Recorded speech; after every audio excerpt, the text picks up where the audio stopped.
Yeah, right after the season, I kind of like disconnected from like everyone. This was the first time I disconnected in a way. I didn't have my phone. I ended up breaking my phone, and I went like 2 months without a cell phone. So I let my agent and my brother handle everything. I felt like it was family here, so I didn't have to worry about anything. Of course, they knew I would want to come back. Um, I think we talked to like some other teams, but of course, we heard New York out first, and it just sounded right, and that's why I signed back so quick. Constantly, I talked the other day about the importance of bringing back that core from what you guys did last year and adding to it. How much do you feel like kind of running back with that group is important to you guys? I don't think I was a part of that core. You know, I mean, when I first came to the team, I felt like they already had a good thing going. They had an identity. They was playing well defensively. Jules was doing his thing the whole time.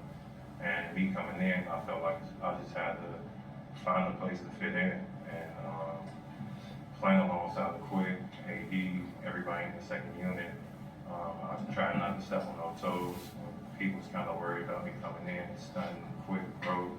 And coming in, I just wanted them to play free and understand that if they get the ball, they don't got to look for me. I'll find a way to do my thing while I'm on the floor or try to affect the game in my own little way without like hurting or stunning someone's growth. Derrick, when you signed, you know that Kemba was on the way, and what was your reaction, and how do you think? No, I didn't know. I signed, and like I said, I didn't have my phone. I rarely talk to my agent like that. I was kind of like disconnected, and I heard that kind of late. Through the grapevine that knowing that he was thinking about coming or thinking about signing, and when you playing with another dynamic guard, or you got a guard like that willing to come in or make the trade or whatever it is, of course you want him to come in. Like Kemba, I played against him in high school in the garden. We lost to him. He's always been a grimy, feisty guard, New York guard, always been competitive, and he's a dog. So like having him along on the team, like who wouldn't want Kemba to walk on their team? You'll be a fool not to. How would you see the Nets in the starting situation? I mean, you really excelled off the bench last season, but how do you view that situation? He's starting. He's starting, and doing whatever it takes to like just change the game. I'm not worried about minutes or playing time or anything like that. I know Tibbs is going to handle that, but I feel like we got a deep team. We got guys at multiple positions that can that's versatile. That could switch one to three. You got guys that's selfless. Like I feel like we got a deep team. Derrick, you always talk about constantly evolving as a player, and now that you have a full season here in New York, as you focus on continuing to evolve, what are the things that are important to you? Just being a vet, being a vet, being vocal, I would say, that's the key point. Making sure that I'm steady talking, growing as a leader on the team, being the OG, being honest with everyone that's on the team. So that's building a relationship with everybody from the rooks all the way up to even Todd, just making sure that I have a personal relationship with him so that I can be honest whenever I do approach him about certain things on the floor or whatever I see. And you talked a lot about last year kind of wanting to come back here and do things right. Yeah. You guys established that very well throughout last season. So now, what's the next step? What do you kind of want to build on here? I mean, we have goals, but at the same time, I don't want to say them. I don't want to jinx it or anything like that. But I feel like we got to keep growing as a team. Defensively, we were great last year. Now that we have, I feel like a more solid team. Now you got guys coming in, and you got Ev, you got Kemba, you got the young guys that's coming in. You got RJ, Julius that still want to prove what they can do. RJ is going to make a huge leap. It's about pushing each other, being competitive in practice, making sure that we get the most out of every day. and pushing each other. It's nothing like when everybody's pushing each other and everybody got one common goal. So just staying on the track and just knowing that we have to be better than last year. Derrick, what about you personally? Because, you know, we all know the injuries that you persevered through. Yeah. You actually, I guess, we're on a couple lower contracts and renewal contracts early in your career. Yeah. And now you play extremely well for the Knicks. You know, we've been to the Thank you. playoffs, so you're rewarded with that longer term deal. What does that mean for you, if anything? I mean, it's huge, but at the same time, I'm just being appreciative. That's why I said I wanted to disconnect. It was just perfect time.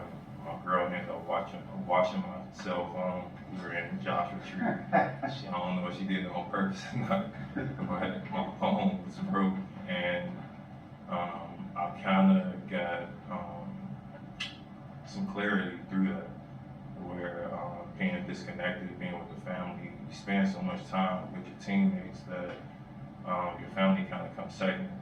And I wanted to reverse that. This was the first time I gave my family like my undivided attention like that. So I felt like it was worth it. I got a lot out of it, and I feel like my family felt like they felt my presence more than anything. So it was great. No phone for 2 months? Yeah, I had like my laptops and all that, but I didn't not have my phone. My family and everybody, they wanted to get in touch with me. They could hit my wife or hit my guy Art that's with me, but I just wanted to like get away or find a way to be in the mix, but be disconnected, being in New York. And with Kemba and him starting, was that ever a conversation with you after they signed you, or how did that all play out? Like, hey, this is gonna be a role moving forward, and Kemba's gonna be starting. I just feel like now, I'm on year 14, bro. Like I said, I'm appreciative to be here. He's a starter. Like coming in, he has a lot to prove. Being in New York, like you have to give him that stage. You know what I'm saying? Like being a kid that's from here, and you have to give him the opportunity. It's not nothing that we're like fighting for a spot. My job is to fill in whenever he don't feel it or whatever the case may be. But I just have to stay ready.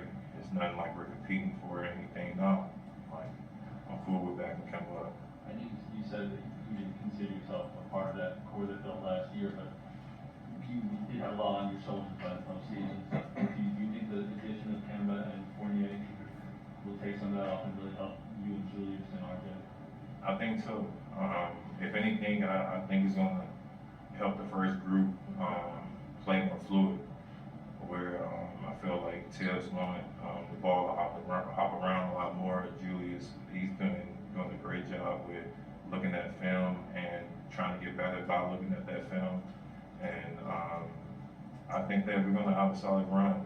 I think everybody's matured, everybody is together, and like I said, as long as we're being honest and putting in the work, I think we can overcome anything that's in our way. Yeah, so just 2 more questions. It's good to see you as Julius had last year. Yes. When you look at him, what does he have to do to take it to an even higher level? Can he do that in defensive play? Which I think is his grasp. Of course, I feel like any player can do it, but Jude, he actually is a worker, so I feel like he could do it. It's about, everybody look at his playoffs and say whatever, but almost every player had the moments in the playoffs. His was just on the biggest stage. You look at MJ, you can say that about MJ not beating Detroit. You know what I mean? Like, he should have passed the ball. No, he had to find out his own way. So every player got their own road to get to wherever they want to go. It's up to us to tell them be detailed about certain things, where if they're double teamed or if they're sending them to certain spots on the floor, it's up to us to give him that advice on the floor so that he's able to change his game during the game instead of going through the game and looking at the film and you already let the game go by. So it's adjusting while you're in the game.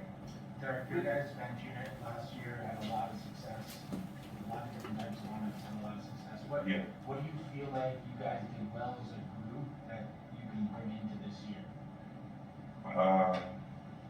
like I said, for one, I think our staple is defense. Now that I feel like we got better on the offensive side of the ball. It's about adding it's little things. Like last year, we only shot 30 threes. This year, now we have 3-point shooters. We have to get up to 37 to 40 attempts. Like little things like that. Last year, we took the right. Not saying that we got to force threes, but take the right threes and don't pass up any good looks and push the ball.